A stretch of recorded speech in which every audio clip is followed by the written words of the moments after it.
July August আন্দোলনে বৈষম্য বিরোধী ছাত্র আন্দোলন দাঁড়িয়েছিল আওয়ামী লীগ সরকার তথা শেখ হাসিনার বিরুদ্ধে।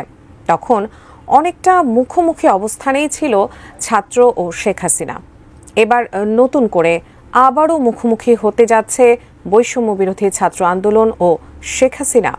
আর শেখ হাসিনার ভাষণের প্রতিবাদে নতুন করে কর্মসূচিও ঘোষণা দিয়েছে ছাত্ররা।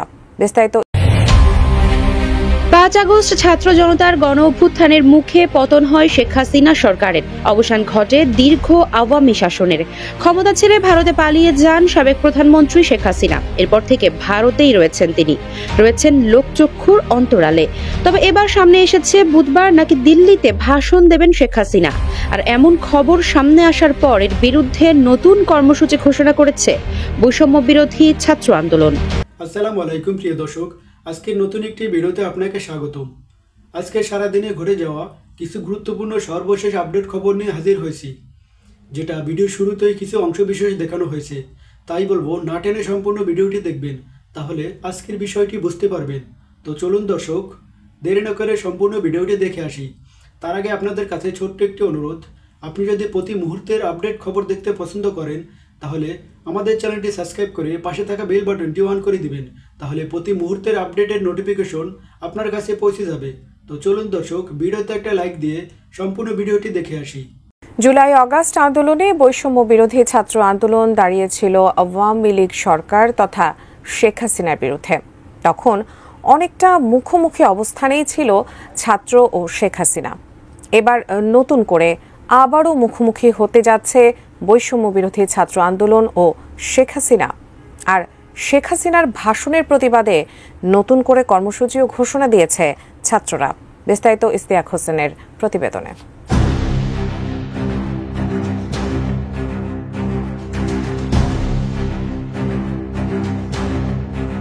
৫ ফেব্রুয়ারি রাত ৯টায় বাংলাদেশের ছাত্র সমাজের উদ্দেশ্যে ভারত থেকে ভাষণ দিবেন সাবেক প্রধানমন্ত্রী শেখ হাসিনা। এমন ঘোষণা বাংলাদেশের নিষিদ্ধ ছাত্রলীগের ভেরিফাইড ফেসবুক পেজ থেকে দেয়া হয়। এরপরই আলোচনা সমালোচনা শুরু হয় দেশ জুড়ে। জুলাই অভ্যুত্থানে ক্ষমতাচ্যুত হয়ে ভারতে পালাতে বাধ্য হয়েছিলেন শেখ হাসিনা। এরপর ৭ মাস অতিবাহিত হলেও ভারতে অনেকটা নিশ্চুপ অবস্থানেই ছিলেন তিনি। RICL TMX, যুগের পর যুগ স্থাপনা থাকে মজবুত।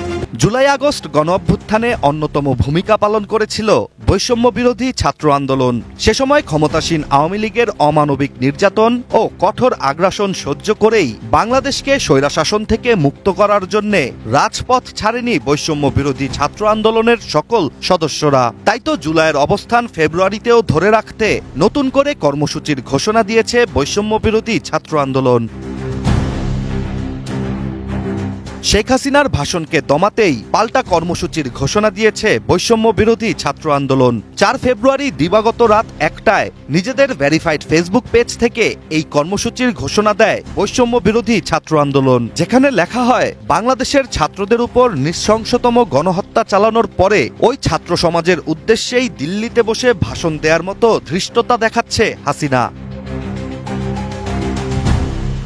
শেখ হাসিনার ভাষণের প্রতিবাদেই বৈষম্য বিরোধী ছাত্র আন্দোলন ঠিক ৯টায় ঢাকা শহরের প্রত্যেক মোড়ে মোড়ে জুলাই গণহত্যার ভিডিও, ডকুমেন্টারি ও ছবি প্রদর্শন করবে।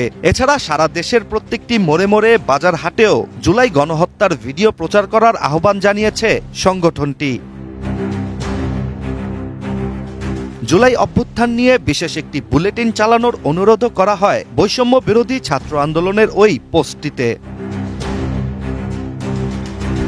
অন্যদিকে শেখ হাসিনার ভাষণের আগেই বাংলাদেশের নিষিদ্ধ ছাত্রলীগের ভেরিফাইড ফেসবুক পেজটি ফেসবুক থেকে উধাও। মূলত নিষিদ্ধ ছাত্রলীগের পেজ থেকেই শেখ হাসিনার ভাষণ প্রচারিত হওয়ার পরিকল্পনা ছিল।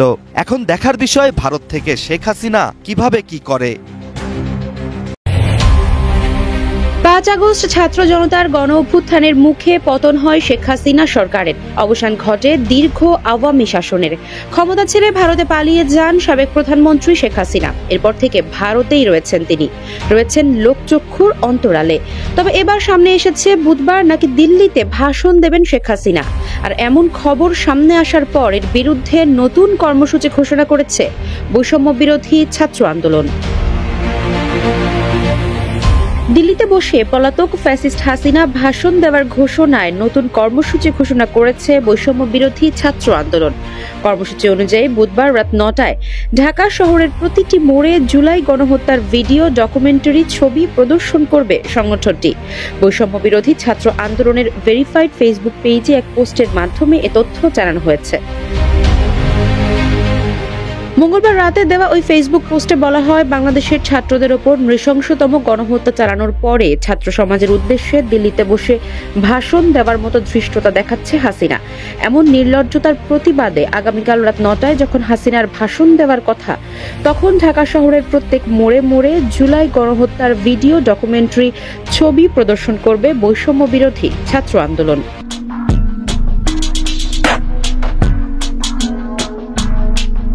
সবার প্রতি আহ্বান জানিয়ে বৈষম্য বিরোধী ছাত্র আন্দোলন বলছে, আপনারা সারা দেশের প্রত্যেকটি মোড়ে মোড়ে, বাজার, হাটে জুলাই গণহত্যার ভিডিও প্রচার করুন। একই সঙ্গে রাত ৯টায় বাংলাদেশের সব সরকারি বেসরকারি টিভি চ্যানেলে জুলাই গণঅভ্যুত্থানের উপর বিশেষ বুলেটিন প্রচার করার আহ্বান জানিয়েছে অভ্যুত্থানের নেতৃত্বদানকারী সংগঠনটি। তারা আশা করছে জুলাই গণঅভ্যুত্থানপন্থী ছাত্র জনতার পাশে মিডিয়ার সরব উপস্থিতি দেখা যাবে। এছাড়া মঙ্গলবার রাতেই দেশের সংবাদ মাধ্যমগুলোর উদ্দেশ্যে আরেকটি পোস্ট করে বৈষম্য বিরোধী ছাত্র আন্দোলন।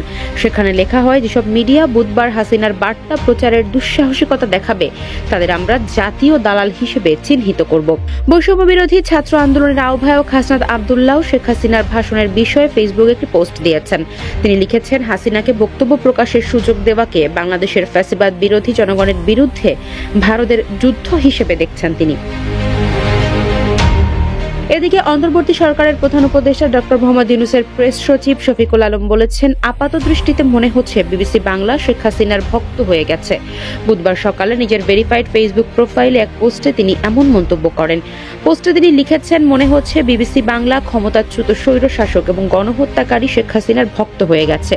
সংবাদ মাধ্যমটি যখন শেখ হাসিনার বিষয়ে লেখে, তখন তারা তার ভারতে পালিয়ে যাওয়ার পটভূমিটি বাদ দিয়ে দেয়।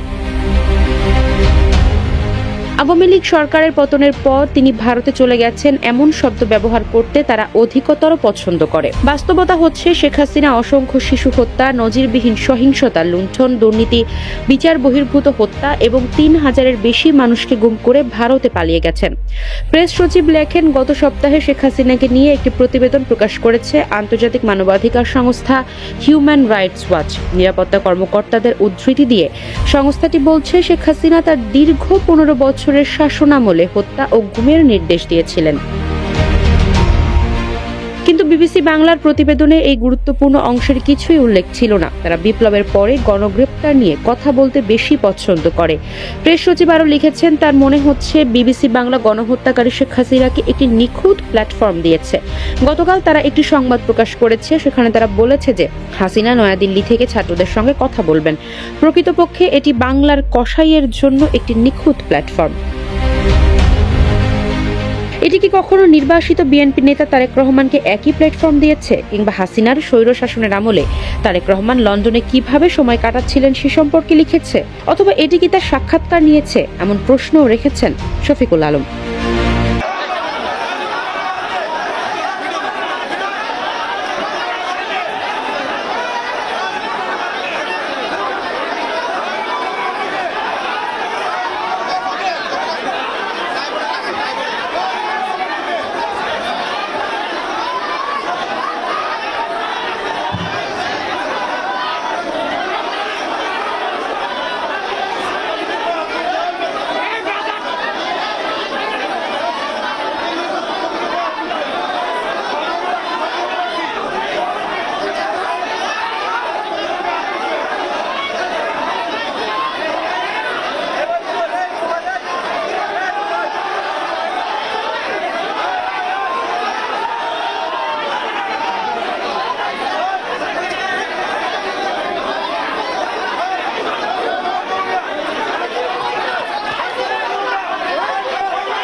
সরি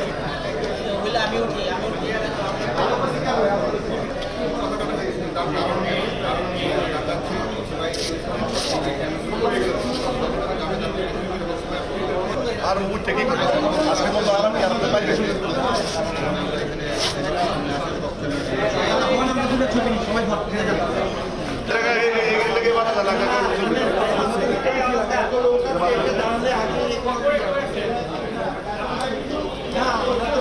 জানতে পারি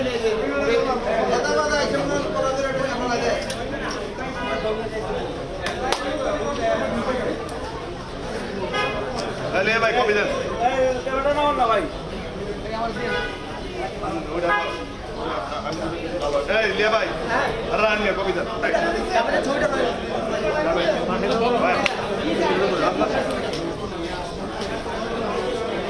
আমার কাজ তো বিক্রি করবে আর কি টাকা আপনি কোন লোক আদু কোন না কোন লোক আদু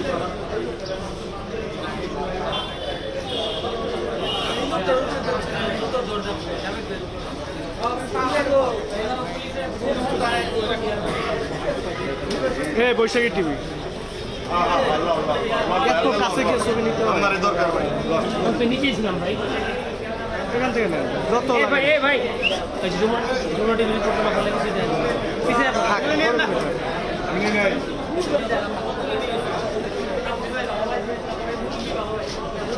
হ্যাঁ ভালো ভাই আমার নাম চ্যানেলে ক্যামেরা ঢুকাই দিছি